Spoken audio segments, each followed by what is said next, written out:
कागज के टुकड़े का पालन करने का किसी को वो ही नहीं है। अब बताइए, मोदी जी ने पहले टेनवर में उस कागज के टुकड़े में लोकपाल ही पोस्ट नहीं किया। जी जी। आपको मालूम है लोकपाल जो है मार्च 2019 में पोस्ट हुआ है, और अभी 3 साल से ज्यादा हो गए हैं। आपको अपने लोकपाल महोदय का नाम मालूम है क्या? नहीं सर, नहीं, मुझे पता तो नहीं। फिर ये जो है ना, दुष्ट केजरीवाल से पूछना चाहिए था कि भाई साहब ये क्या व्यवस्था की कि और कैसे इंस्टीट्यूशन पैदा किए कि सरकार ने एक टर्नर में तो जो है ना लोकपाल को पोस्ट ही नहीं किया, और जी दूसरी बार जब पोस्ट किया तो ऐसे डमी व्यक्ति को पोस्ट किया कि जिसका नाम भी पब्लिक को मालूम नहीं पड़ पाया। वो क्या इस देश का भ्रष्टाचार दूर करेगा? सर। सर आप बताइए, भ्रष्टाचार दूर होगा क्या? कभी नहीं सर, कभी। और ये दुष्ट केजरीवाल जो है, ये तो राजनेताओं को जो है ना, जब मैं केजरीवाल को एनालाइज करता हूं तो मैं उसके बारे में कहता हूं कि केजरीवाल ने दुष्ट राजनेताओं के सामने ये कह दिया कि हे राजनेताओं, मैं उम्र में तो तुम्हारे बेटे जैसा हूं, लेकिन दुष्टता और देशद्रोहिता में मैं तेरा बाप हूं। बाप हूँ, तो बिल्कुल तुम जो बिल्कुल है सही इस बात। देश को बेच सकते हो तो मैं और ज्यादा बोल सकता हूं।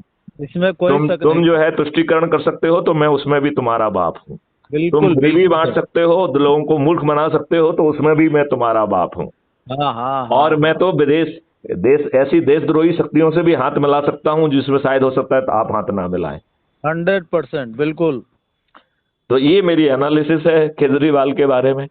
लेकिन मेरी एनालिसिस चाहे तेल लेने जाए, बेचारा वो जो है ना कुछ तो कर ले जा रहा है। पंजाब उसने अपने कब्जे में कर ही लिया है, अभी एमसीडी में जीत ही गया है वो, ठीक है ना। और सर। और वो भी भाजपा को धता बताते हुए। क्यों? क्योंकि भाजपा एक दुष्ट पार्टी है। जी। वो जो कह रही है वो करती ही नहीं है। ना ना, बिल्कुल नहीं। आप ये बताइए, आप इतनी सारी पीआईएल लगा रहे हैं, आप देखिए हम सब लोग ताली बजाते हैं।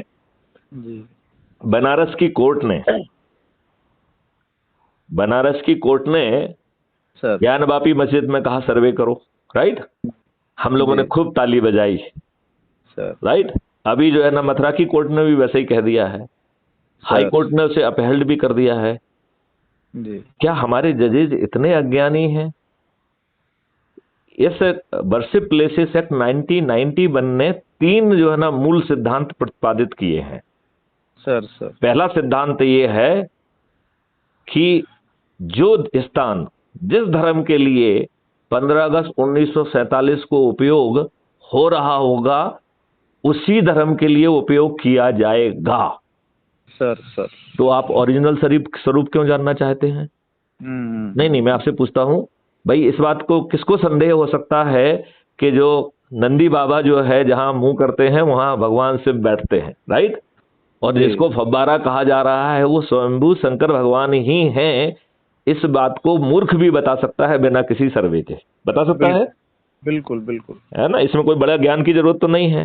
नहीं नहीं लेकिन नहीं। कानून क्या आपको ओरिजिनल स्वरूप जानने की इजाजत देता है? वो तो एक डेट देता है कि इस डेट में कौन सी जगह के लिए यूज हो रहा है। तो सर। ज्ञानवापी मस्जिद में आपसे सिर्फ पूछता हूं, इतना ही जानने की जरूरत है कि क्या 15 अगस्त 1947 को मस्जिद के रूप में यूज हो रही थी क्या? नहीं। तो आप नहीं हो रही थी भाई, 15 अगस्त 1947 को मस्जिद के रूप में थी वो। जी।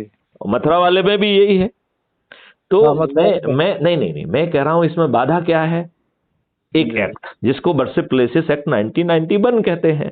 सर। सर। ये किसने बनाया? नरसिम्हा राव ने 1991 में बनाया। एक जी। बैसाखी सरकार जो कि कॉलिशन की गवर्नमेंट थी, उसने दुष्टता पूर्वक 3 सिद्धांत प्रतिपादित करते हुए भारतीयों से न्याय की भीख मांगने का हक भी छुड़ा लिया। तो पहला तो नियम क्या था कि जो स्थान जिस धर्म के लिए 15 अगस्त 1947 को यूज हो रहा है, उसी धर्म के लिए यूज होता रहेगा, राइट? फिर उसने जी दूसरा सिद्धांत दिया। उसने कहा कि जो है ना राम जन्मभूमि को छोड़कर जितने भी विवाद किसी भी न्यायालय में लंबित हैं, उन्हें इसी सिद्धांत के तहत निर्णित कर दिया जाए। क्या कहा उसने? सर। जो ऑलरेडी कोर्ट में चल रहे हैं उन्हें क्लोज कर दो इसी सिद्धांत के तहत कि 15 अगस्त 1947 को किस चीज के लिए यूज हो रहे हैं। तो ये आक्रमणकारी तो बहुत पहले आए थे, उन्हें जी हत्याएं, बलात्कार और जो ना हमारी महिलाओं को बेचने के काम और उसको स्तूप लगाने के काम तो पहले किए थे। तो सारे 15 चीज अगस्त 1947 को तो वो सभी चीजें जो है ना, जिन उनका आताताइयों ने जो गड़बड़ी की थी उसी रूप में है वो, है कि नहीं है?